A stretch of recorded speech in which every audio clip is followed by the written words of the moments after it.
What up, everybody? Welcome to another episode of the Grid and Grind Show brought to you by the In Off the Bench podcast. And today we got a good one. We're going to be talking to Reece Lyons, 2024 All-Star from the Palm Beach Breakers. With him, he does a little bit of everything. He is a skier. He just got some graduate degrees. He's got the brains. He's got the brawn. He's got it all. And we're going to talk to him specifically about how he got into fitness, but also his journey this past season with the Palm Beach Breakers, because it was a good one. He was an all-star for the year, and he was doing some things out there in all the quadrants. But before we get to Reece, we got to pay the bills around here. We got to take care of a few business items. Our sponsors, Chinook Seedery. Whether you're on the field or in the boardroom signing deals, Chinook helps you get the job done. Memphis City Designs, get your brands, gear, and logos on everything from shoes to underoos. Get your in off the bench gear. Boom, boom, boom, boom, boom. While supplies last, got colors in every team that you can imagine. It's college baseball season. It's college gymnastics season. You name it. We've got the color match, the color wave for your team. Go pick yours up and support your team and support the podcast while you're at it.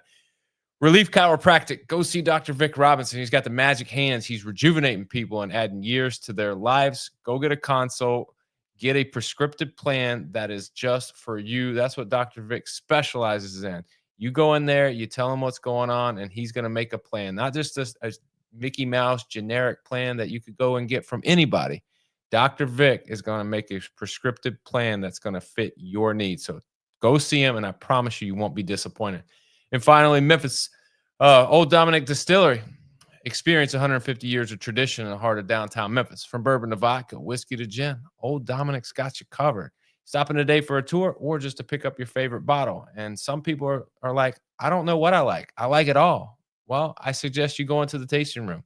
You grab a flight. You talk to the bartender. You talk to the sommeliers, and they will help you get a taste that fits your palate. And I promise you'll find something that you can enjoy, something that you can drink on a daily basis, or something that you can drink on those special occasions. So Valentine's Day's coming up. Just a little hint for y'all. But anyhow, the bills have been paid. The business has been attended to. So let's get on with the interview. Help me welcome onto the show, Palm Beach Breakers 2024 United Grid League All-Star Reece Lyons. Reece, what's up, Dan? What up, dude? You're looking snazzy. Like you look like you're about to like drop the background and it's gonna be like South Beach or the beach or something, man. We got Hawaiian Fridays in this office, and let me tell you, that's like the best fit for me. So perfect. Hey, absolutely. Casual, fun, got a theme. I mean, Who couldn't love that? And it's You're Friday, in South Florida, too. You gotta have a Hawaiian shirt. No question. That's right. Well, you mentioned South Florida. That's where you live? Is that where you're from? Yeah, originally, no. I'm from Colorado, actually. Moved down to South Florida for college, and really fell in love with it. Moved back to Colorado temporarily, and then now I'm back in South Florida and probably going to be here permanently. So love it. A lot of people, myself included, when you move, I moved from Memphis, Tennessee, and so I moved to Tampa, and I lived in Fort Lauderdale, so I was in South Florida for a little bit. Okay. And the first thing that you start appreciating, is the weather.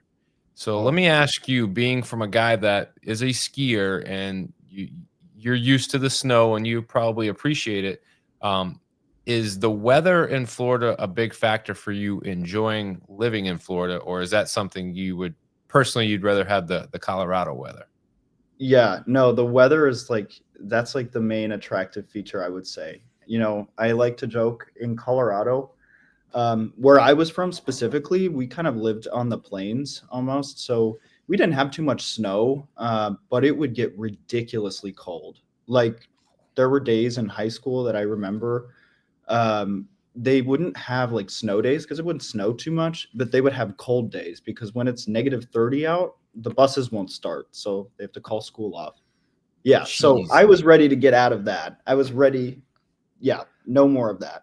Man, I went to Chicago for a coaches convention one time, and it was cold. It was in January, and it was 1 degree, and I had been in Florida at that point for about, I don't know, 3 or 4 years, and so my body was now acclimated to the Florida weather, and I got up there, and I thought that was the coldest that it had ever been, and I was mad because it was that cold and there wasn't even snow.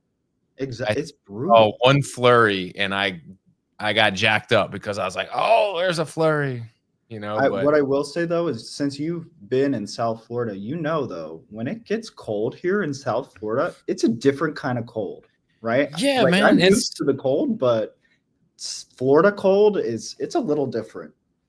we hit a little cold snap here in Tampa, and you guys might have gotten a little bit of it in Fort Lauderdale, Miami area.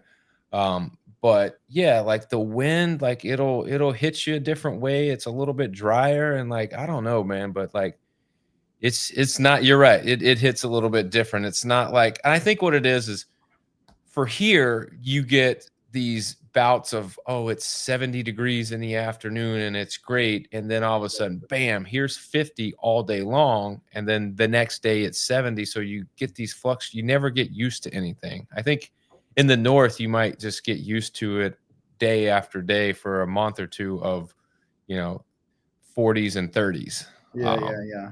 Yeah, I but would let me tell you, I wouldn't trade it. I wouldn't go back to that. No not at way in all. hell. No way in Not hell. at all. No, Uh-uh. not at all.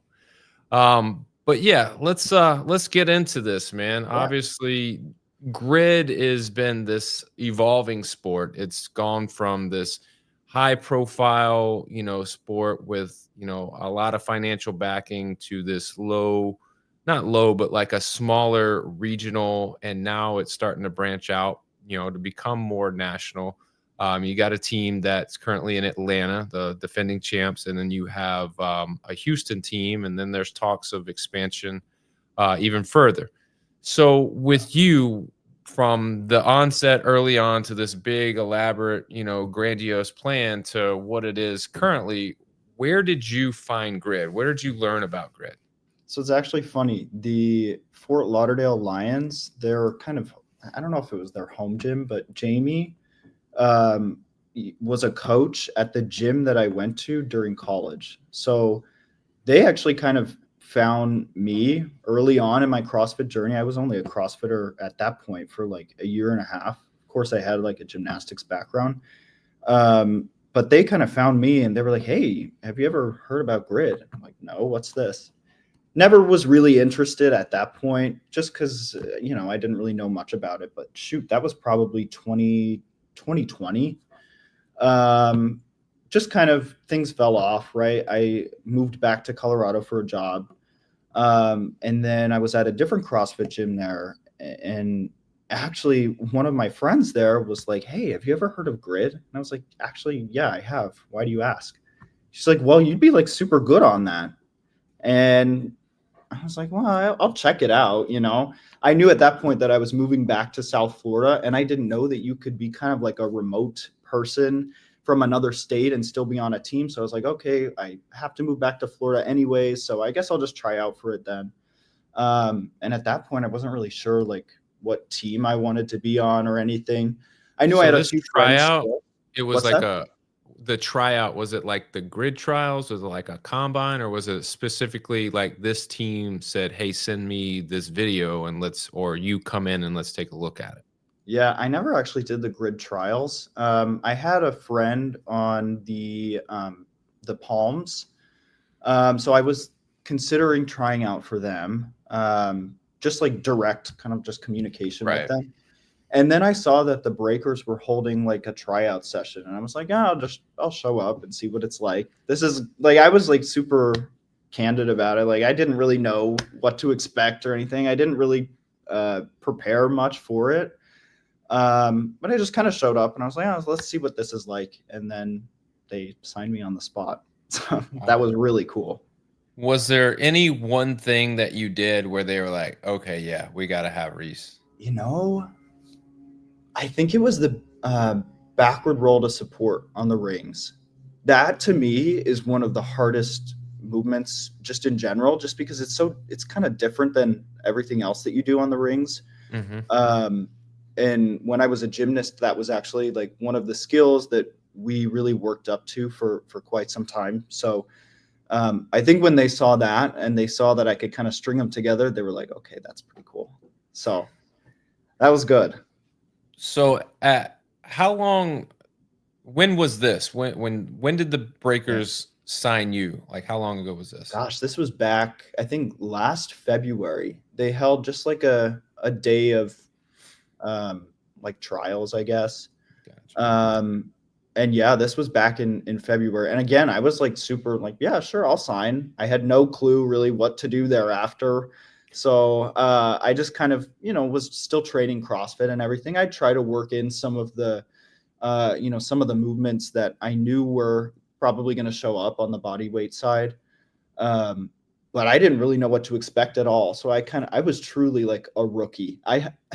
This is bad to say, but I didn't even like watch a full grid match before I joined. So I I mean, was like, I had no clue. hey, sometimes it's better that way. You don't get in your head about what you can and can't do. You just show up and you go, you know what? Whatever they ask me to do, I'll give it a try. That's Now, exactly right. did you have any idea that they were going to ask you to do the backward roll to support, or was you showed up and you're like, oh, well, I think let me try that. Yeah. Yeah. I had no clue. I had no clue at all what they were really planning on doing for the trials that day. Like I felt like I was, warm and ready to go, but I had no clue what they needed me to pull out. So, I think it was actually at the end, they were like, okay, you guys, like, show us any sort of tricks that you think, might be relevant here. I think I pulled that one out. The backflip, burpee backflips, I pulled out, back handsprings and aerials. So all those kinds of things came out at the end, and I think that helped my case a little bit. Did you pull out at this point? Did you have in your arsenal I don't know if it's a lunge or a jumping handstand push up or a handstand walk? Oh, Like, that's funny. That actually came way after the fact. Like I knew I could handstand walk, but again, since I was like brand new, I had no idea what the rules were really. I think it was before the second match, we were practicing the handstand piece, the handstand walk piece. That was, I think, in Jack and Jill, yeah. and they dropped the hint that like you can pretty much jump from the start. Like your hands don't have to be behind the line to start. I'm like, oh, that's pretty cool. And they're like, you could probably even jump. I'm like, I've never tried that before, but let's try it. We tried it out, and my gosh, I think that became one of our saving graces for that match. I Do you think that's something like, because when I saw you do it, I never pictured in any avenue or any event to just do that. But Yeah, now that I think about it, I'm like, that is a smart thing to do. If you can do that and control your yeah, body enough to get the momentum and stabilize the momentum and just use it to your advantage, then yeah. why not do that? Do you feel like that's a movement that people are going to start replicating? You're going to see that more often than not in these races? I hope so. You know what? I think it was like super efficient, just like you said, right? You get your momentum kind of going from the start. If you're able to jump into it, and then utilize that momentum to propel yourself forward on your hands, it just makes a lot of sense, right? It's less energy from kind of a shoulder and muscle standpoint, really. So it makes a lot of sense. Right. With you getting into grid, you are in this rookie season. Yeah. What would you say is the big like for rookies out there that are getting into this? Because I talked to Matt and he's got a lot of rookies coming into the fold. So what would you say is something that you would tell them as far as like a piece of advice like going into this? Don't make my mistake and not watch a match before you show up on day one. Definitely get your head in the game. If you want to play this, like I guess take it more seriously than I did initially. Um, but honestly, at the same time, be open to changes. Really, what I kind of found throughout this year was that things change rapidly, right? Like your plans for the race might change right before the race starts. They might change during the race itself, right? You've got to be ready to go at all times. And you've got to practice some of the movements that you might not be scheduled to do, right? That was a big thing, for me that I think, from an advice standpoint, I would tell rookies, like, just practice, practice, practice, and be open and be flexible.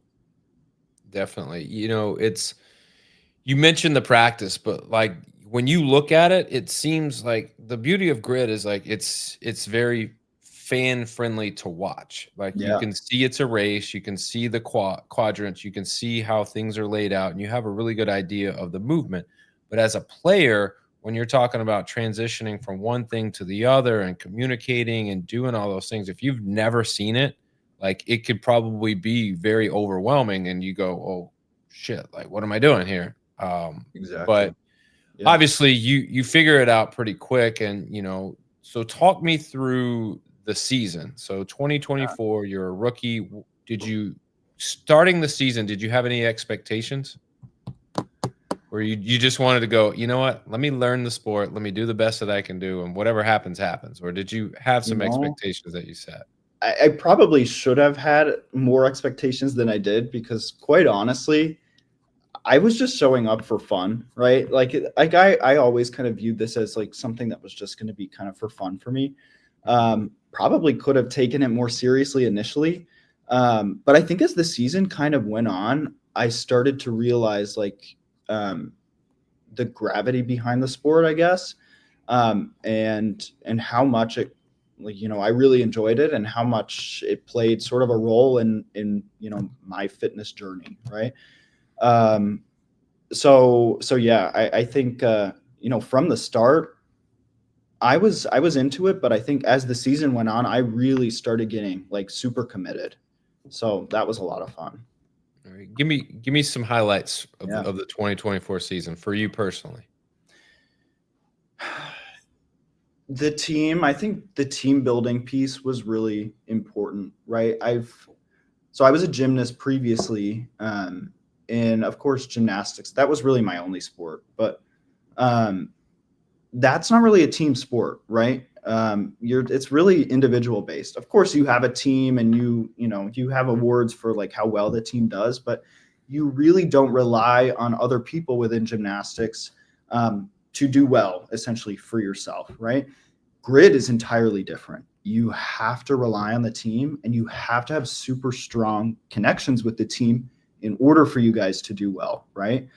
Um, so kind of getting that aspect from the start, and learning kind of a different, I guess, a different feel from like a team sport was something brand new to me, and it, was really fun to, to have that team energy. That was really, really cool.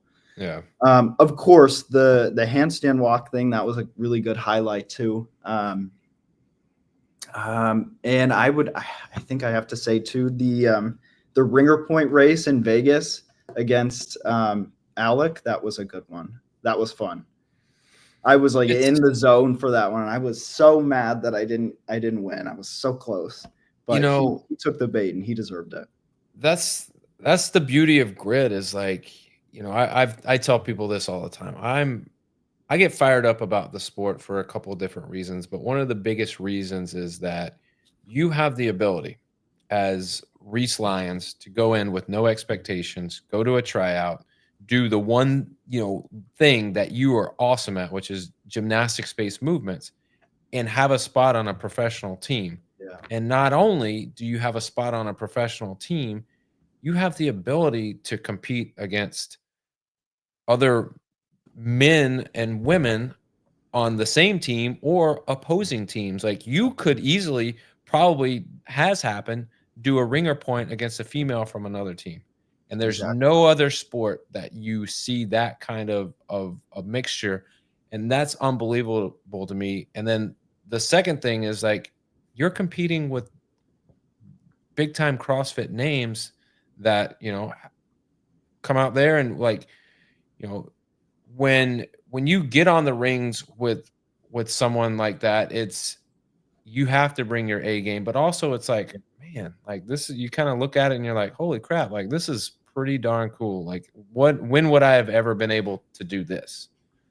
It's so funny too that like you mentioned that because it was I think they Venom signed Alec right before Vegas. Yeah. And somebody from my team let me know that I was going to go do like the ringer point. They're like, you're going to do the ringer point against Alec. And I was like, who's Alec? They're like, you don't know who Alec is? I'm like, no, should I? Sorry, Alec, if you're watching this. But then I kind of like found out like, oh my gosh, this guy's a big deal in the CrossFit community. Uh, so yeah, I guess I'm kind of out of the loop when it comes to these kinds of things. But maybe that helped in my favor, right? Maybe I didn't let my nerves get the best of me going against somebody so prominent in the community, right? Yeah. I mean, there's being naive has its advantages, man. Exactly. You don't hype yourself up too high or too low. You just go out there and go, all right, I got to just, and here's the thing. Anytime you're on the grid and competing, the goal is like you can't focus too much on what other people are doing. You have to focus on what you do.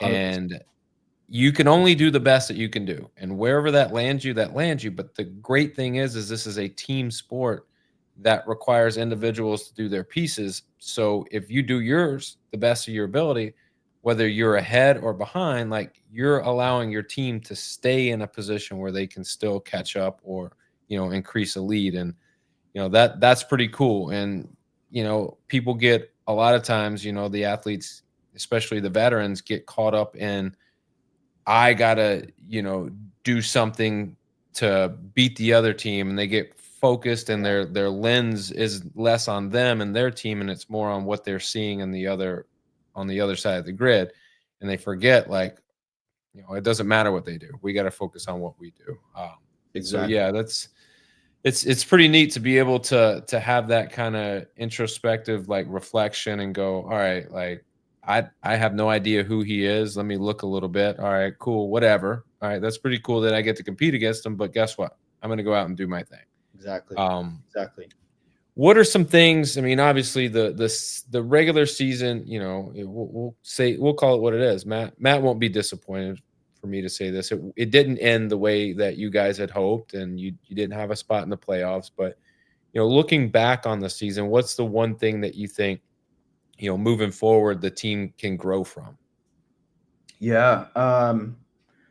I think getting super locked in beforehand with the way we're going to approach some of these races. Like I said, like flexibility is super important when it comes to, what actually happens out on the floor. I mean, God forbid somebody like gets hurt or something, you have to put somebody in there, right? So the flexibility is inevitable, but like being super prepared and running things multiple times to really see if you can shave off just a few seconds.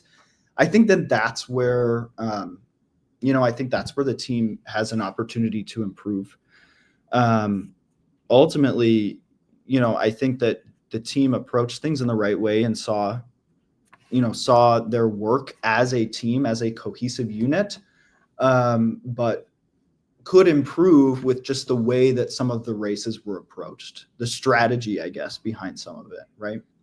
Yeah, and it's really hard. And I don't know. Did you guys practice in person, or was there remote practicing, or was there like I talked to some people where there was no practice at all, like there was That's no face crazy. to face, and that I'm That's telling you, and it worked for them. good for them. Good for them. I'll just tell you, like the Sharks, Yeah. it was all video based. There was, I want to say, Fico told me, and like it was on this show where him and David Blatt and Chelsea Ranieri yesterday, they are all like, and David and Chelsea are on opposite ends of the coast, and they're talking about like remote practices, and they're sending their videos.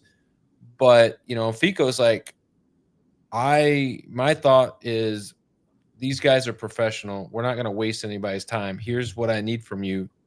Put it together, send it to me, and then we'll make sure like on race day we go through a little walkthrough and we're good to go. And it seemed to work for them, because they made it to the championship. But Absolutely. for you guys, did you I'm assuming you guys had face-to-face practices, right? So we kind of did hybrid, right? Of course, we had the Alabama crew that wasn't able to make it there in person all the time, right? Sophia lived in Texas. I think Ari actually lives in California. So we had a pretty spread out team as well. But we really tried to make it a point to have a few practices before each match. And I think that that was important actually for our team because a lot of us were rookies, right? We had to get some of the details ironed out before we showed up, right? For the Sharks, like they have the professionality, they have the people that, you know, have done this many times. They know what they're doing. Um, you know, at least for myself, I know I appreciated the practices because I felt like I was a little bit more aligned with what we were getting ourselves into for upcoming matches. Um, I think I think personally practices are just a really good way for the team to just come together and just be aligned on what the strategy, what the approach is. So for us, it made sense, right? Yeah. And I think probably going forward, the Breakers are probably going to do a similar thing, right? It's hard because, like you said, the teams are so spread out. It's so dynamic that that you know you do your best with what you have. But I think practices for the team itself though are really really important.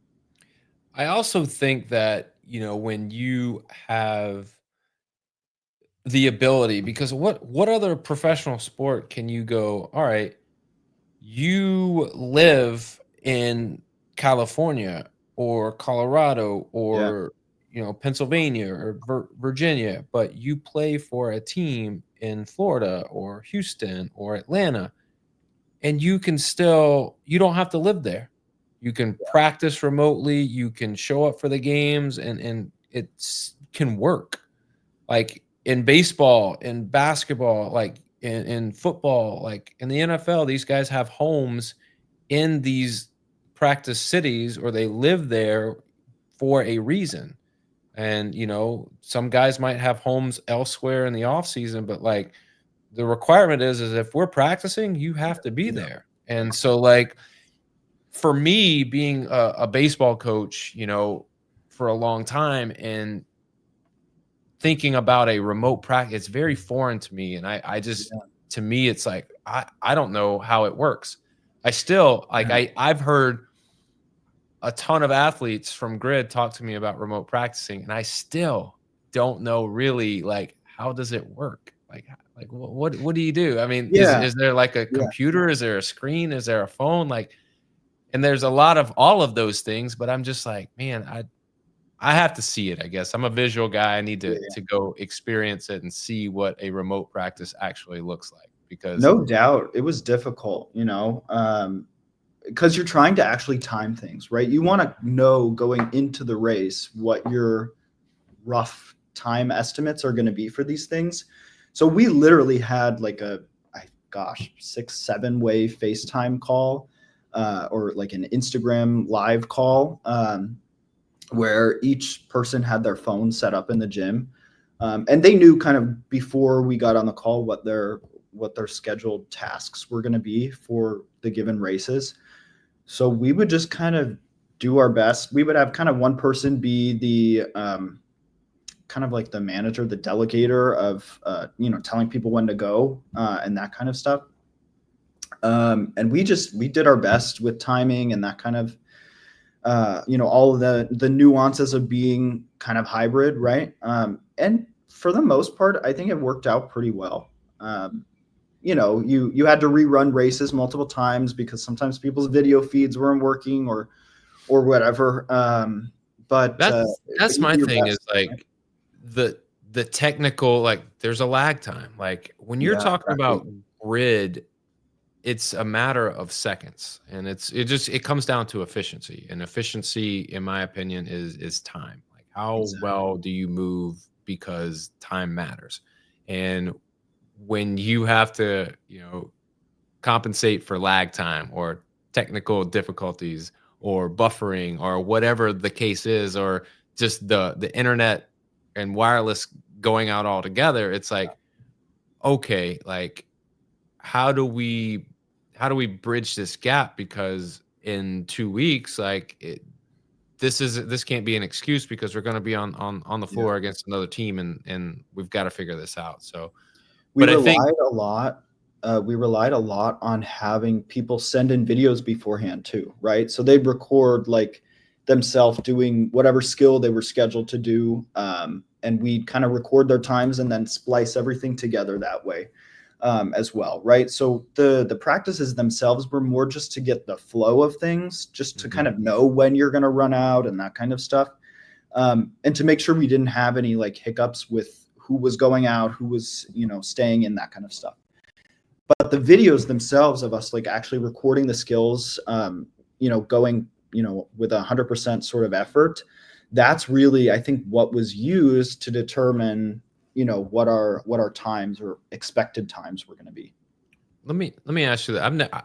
I don't know why I haven't asked this, but I Yeah. haven't asked any player like what does practice look like when you show up? Is it like 20 minutes of like group warming up, like because for you, like if you know that you're going to be on the rings or on the pull-up bar or doing burpees, like it doesn't make a whole lot of sense for you to just go grab barbells and start like doing the same warm-up that other people would do. But Exactly. is there like a general warm-up with everybody and then it's like a individualized warm-up, or is it like, hey, we're going to start here in 20 minutes, like get yourself prepared? Pretty much that, right? And that might not be the same for every other team, right? But when we got on the call, we were expected to be warm. We were expected to have the equipment set up and ready to go. And really, we wanted our practices to be as efficient as possible, mostly because they were held on the weekends, and we didn't want to, be Oh yeah. wasting people's time and that kind of stuff.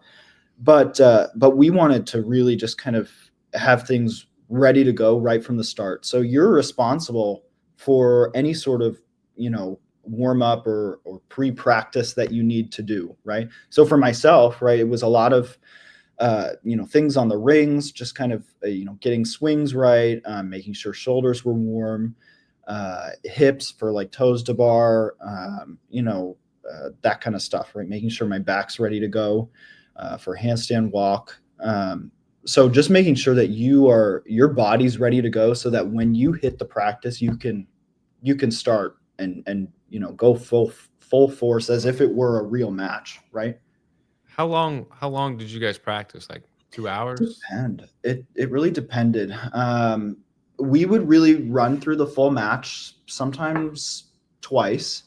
Uh, I think we had a few practices that were a little longer than 2 hours.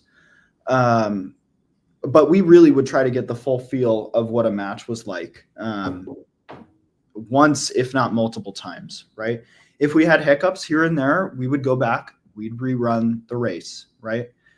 We really wanted to make sure that we at least had, a solid idea of a strategy going into the game. Right. Right. And so you do all that 2024 season, it Yeah. comes, you go to Vegas and you guys, I mean, obviously, Vegas wasn't, it didn't go down the way that the league had envisioned, but I think they did a good job of making the matches and making the teams that were able to provide full rosters meaningful. And what ended up happening is it provided, two teams with a chance to play, well, four teams to play two matches prior to the playoffs beginning to in the regular season, which was supposed to happen in Vegas. Yeah. Um, but and it really worked out because those regular season matches in Fort Lauderdale before the playoffs were, important to the seeding and who gets into the playoffs. But inevitably you end up with the Sharks being the number one seed, the Wild being the number two seed. I think the Aces were the number three seed and the Brigade were the number four seed. And so when you look at those four teams, would you've been on the grid with them. Were Yeah. they the top four teams, or they were just, started figuring it out? No, I think in terms of like polish, in terms of always being ready to go, I have to give it to the Sharks. Like I think that they had such a solid team at all times. Like they just had their strategy down. they looked super clean, super polished, and it showed, right? Ultimately, they made it right to the end. So,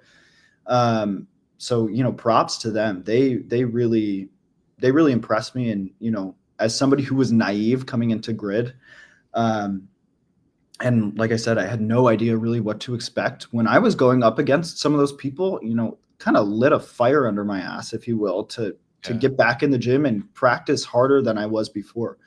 Cause I wanted to be on some of the other teams' levels with that. Yeah, definitely. And, it's almost a test to you to see, all right, I've been doing CrossFit, I've been doing gymnastics, and now I'm doing grid. Like, where is my baseline? Like, where do I stack up against other people? And it's kind of cool to have a different outlet to kind of judge yourself and see where you stack up. And, Yeah. obviously, like I said, you were an all-star of the season, and so to me, you stacked up pretty well. But Lucky. looking, hey, sometimes you got to be lucky, man. I'm telling you, I wish I had your mantra, man. Like, just screw it. I don't care. I'm gonna be naive going in. I'm not gonna look at it and just know that I'm prepared for anything that they do. I mean, I guess that's CrossFit's big thing is the unknown and Yeah. You got to be being, ready, being ready. Exactly right. So 2024 season ends with the Wild winning the championship. All right. When you look now at those two teams, the Sharks and the Wild, did you expect the Sharks to win because you were a big proponent of them, prior to and going through the season, but the Wild end up not sneaking out. They pretty commandingly won a Yeah. championship. But were you expecting that? My money was on the Sharks for sure. My money was on the Sharks. But my gosh, the Wild, like you said, they pulled it out and they showed up and they were ready to go, right? So, props to them. They totally deserved that win. They're going to be the ones to watch next season for sure. People got to keep their eye on them. Yeah, it's I talked to Griffin Raleigh of the Wild, and I talked to Chelsea Ranieri of the Sharks yesterday, and both athletes are like, I know, Chelsea's like, I know like what it feels like to be second, and I don't want that feeling. Yeah. And then Griffin is like, well, I know what it's like to win, but I also know that now the target is on our back. And so, Mm-hmm. like, whether you finish first, second, third, fourth, or eighth, like, where the target lies. And so everyone is going to be gunning for the Wild for sure. And the Wild's going to get everybody's best shot. But also, like, in a sport like grid where, it's a matter of 2 or 3 points and, one race really can determine the winner and loser. Like it could be anybody, to be honest. Yeah, So, exactly. Yes, you might be surprised with, a team that might sneak up next year, right? I think towards the end of the season, the Breakers really were kicking things in gear, right? I think if we had that sort of energy from the start and we, stayed along the same kind of process improvement curve that we saw during our season, I think we would have been in like a much better spot, right? So who knows what's going to happen next year, right? The Breakers might come through and they might really surprise people in the way that they kind of did throughout this season. yeah, definitely. When I talked to Josh and Shay, they mentioned the same thing. They said, there were some things like injuries and things early on, and they didn't really feel as though the team was hitting their stride until like halfway through the regular season. And then you started feeling this groove and things started working. And now, like, the one thing that they said they're excited for going into the next season is like they're building off that momentum of continuity and like the feeling. And if they can get out to a good start, they feel like they're as good as anybody in the league. So, with that, obviously 2025 season is here.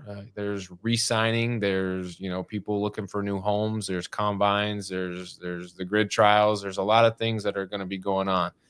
I do see that you are, a graduate now. You are a skier. You have a job with Moss Construction, man. AI intelligence, man. Like what? Tell me about that. Oh, What is AI for a construction company? Like, what is that? man, I got the best job. So I actually Moss Construction is a really big construction firm down in South Florida. They do commercial construction for like all the condo buildings you see in Miami, in Fort Lauderdale, Tampa. But they also have a really newer side of the business that is growing incredibly rapidly, on the commercial solar side, actually. So we're kind of stepping out of the regular construction and going into solar. And Mhm. so with that, there's a lot of need for efficiency gains, even minor efficiency gains, right? And with the sort of popularity of AI recently, they have decided that that's the strategic approach they want to take to help us achieve some of those efficiency gains. So I joined the team back in July, to essentially build out generative AI applications similar to like ChatGPT, but relevant to the construction industry, right?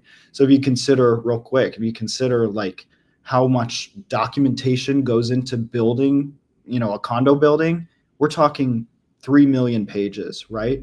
So how do we get, our team members to utilize that documentation, utilize the resources that are going to help them do their job better in a really efficient manner? And that's where things like AI and generative AI specifically come into play to help us. So I manage the team. It's been the best experience so far. And I think, from a career standpoint, this is, I've never been in this spot before, and this is the most sort of rewarding, fulfilling experience that I've had in a professional setting.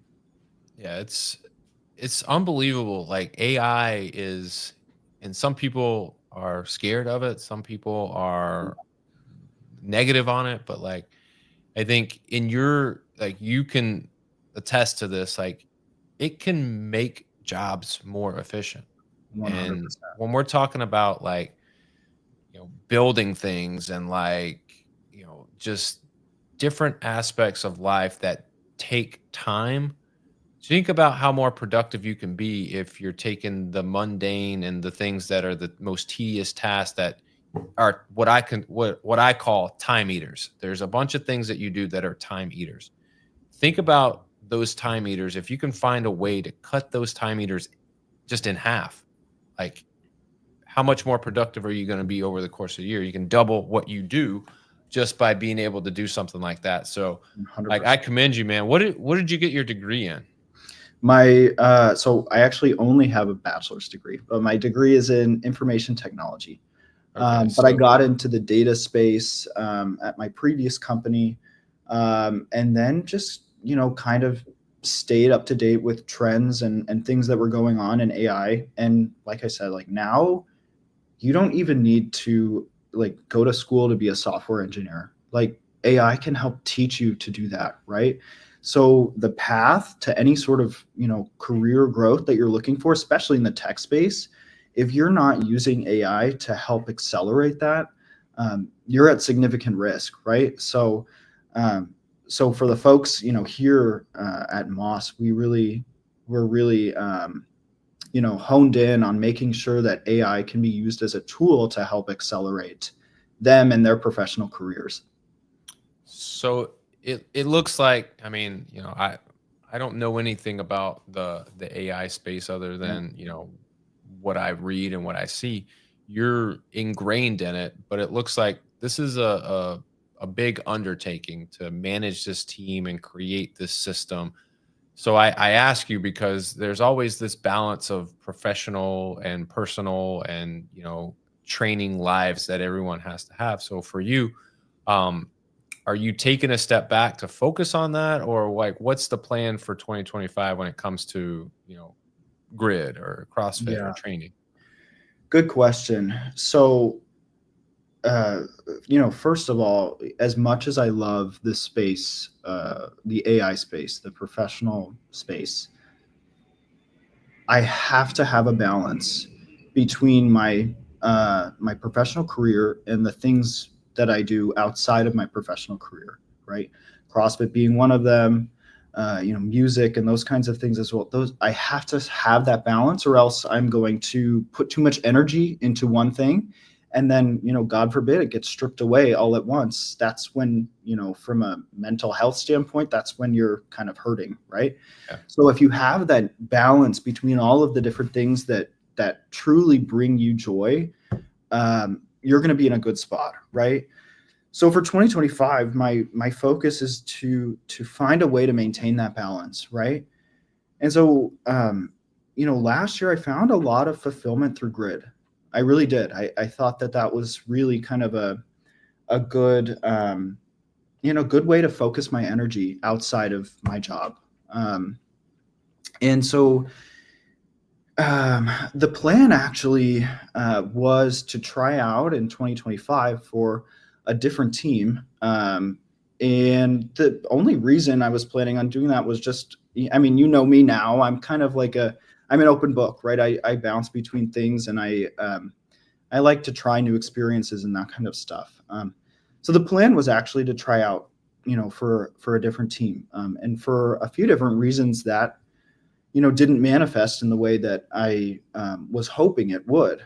Um, so, I was kind of in this unsure setting for quite some time, right? Trying to figure out what it is that I really wanted to do for 2025. And, I've been talking here and there with a few different people.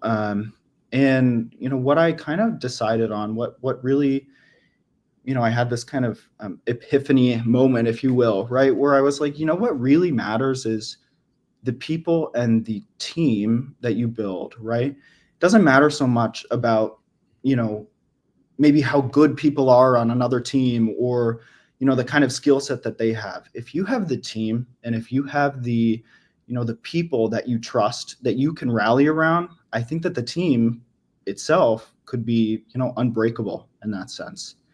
And so I'll give with you an that, example. I'll give you an go ahead. example. Yeah, yeah. So like as a even as a player, but as a coach, I've coached high level athletes, Major League Baseball athletes, and I can't like if you ask me their stats, I couldn't tell you like maybe a few, but like I couldn't tell you significant stats for any of the players. But if you ask me what kind of student they were, what kind of person they were, what kind of character they were, what kind of teammate they were, how they helped, what they did as a leader, I can give you books upon books of those different accolades. And it just kind of piggybacks to your point. Like, it's not so much about the performance, it's about Yeah. who people are that people remember. That's exactly right. And look, I think the Breakers last year were getting to that track, right? I think that they were on the right track. And things changed, right? People moved to different teams. Some people retired. Some people, didn't come back for one reason or another. But the Breakers are trying to build this back again, right? They just actually had a camp, I think last weekend, um, and people showed up and they were ready to go. They were committed, and from a team standpoint, the one thing you can really ask from your team is to be committed and that you trust each other, right? Right. So with that, I'm wearing this again next year. Let's go. Let's go. We're doing it. See, We're doing it that's again. you know, I wasn't anticipating that.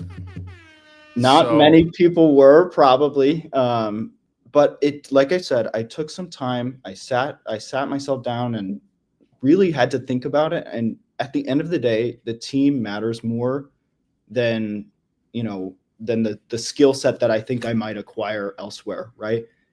And I think next year the Breakers are going to build an unbreakable team. I mean, you you say all that, man, and really there I foresee like big things from the Breakers. Yeah. Everything that I've talked to Matt about, every player that I've talked to, Shay and Josh and you, and I've got a whole list, and I guess I'll throw out some hot takes. So I'm going to be doing basically a Breakers series over the, last week of January, first week of February, and I've got basically all the players coming back. Nice. We're going to do duos. I'm going to do interviews and just talk about this next season and what it looks like. We got rookies, and that was one of the reasons I asked you, why, what is some advice for the rookies? And now it's even better because I can tell them, hey, your teammate Reece, was a rookie. He ended up being an all-star, but one of the things that he mentioned was this is what you need to be prepared for as a rookie coming in, and having valuable information like that is huge. But hey, man, shout out to you, man. You broke some news on the show, and I appreciate that, and that's good. I mean, obviously for you, I can see it in your face, I can hear it in your voice. There's passion for the sport, but there's also like it seemed like this was a decision that was weighing, maybe like it was back and forth, back and forth. What do you do? And for me, I think I'm like anybody. Like you value your time, but you also value the time of others, and you want to make sure that you're fully committed to whatever decision you make. And sometimes that does take some time, and it seems like for you needed a little extra time to make that decision. But one thing that we do know about you is you're going to bring it. Man, it comes down to the team, though. I'm going to bring it, no doubt, but it comes down to the team, and they have the team, and they have the trust and the energy to carry us through next season and really, really show out like we did towards the end of 2024. Man, what a I almost said the F word. I wanted to, but what an awesome accomplishment to be able to do what you've done and now come out and go, hey man, like this is more than me. This is about a team. And like I can see that in your professional career. Like it's about the team. You're passionate about what you do. You like what you do, but it's also inevitably about the people you're surrounding yourself with. Same with, the Breakers.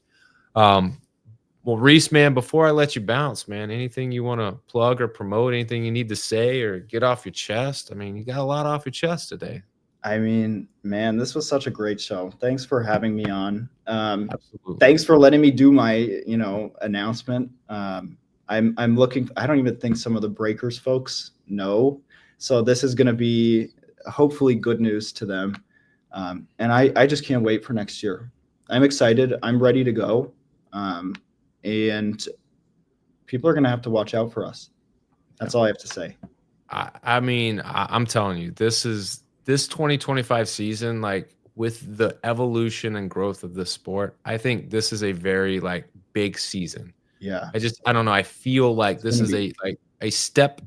It's like a different step for the league now that you see the expansion, you see the growth, you see the trajectory. Like if you take this step and things go the way that they are expected to go, like I believe the growth is going to be exponential, which it has, over the past few years.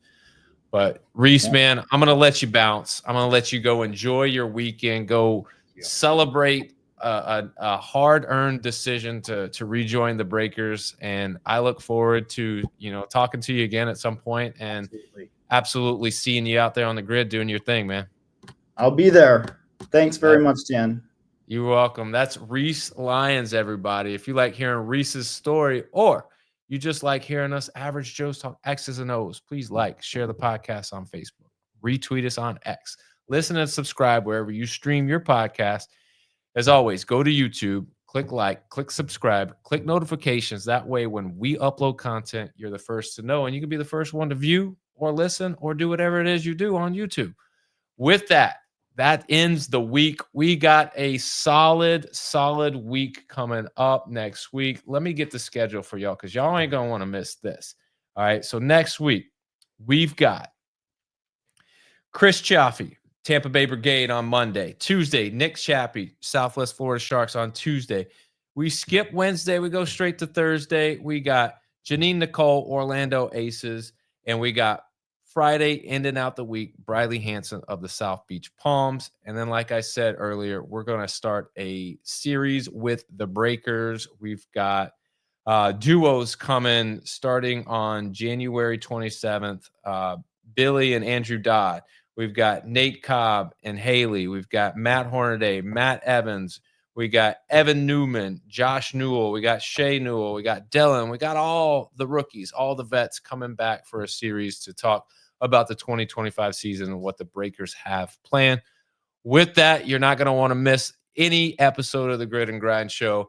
This is Ben, the In Off the Bench production of the Grid and Grind Show. As always, remember, strong body, sharp minds, grit and grind all the time. We are out.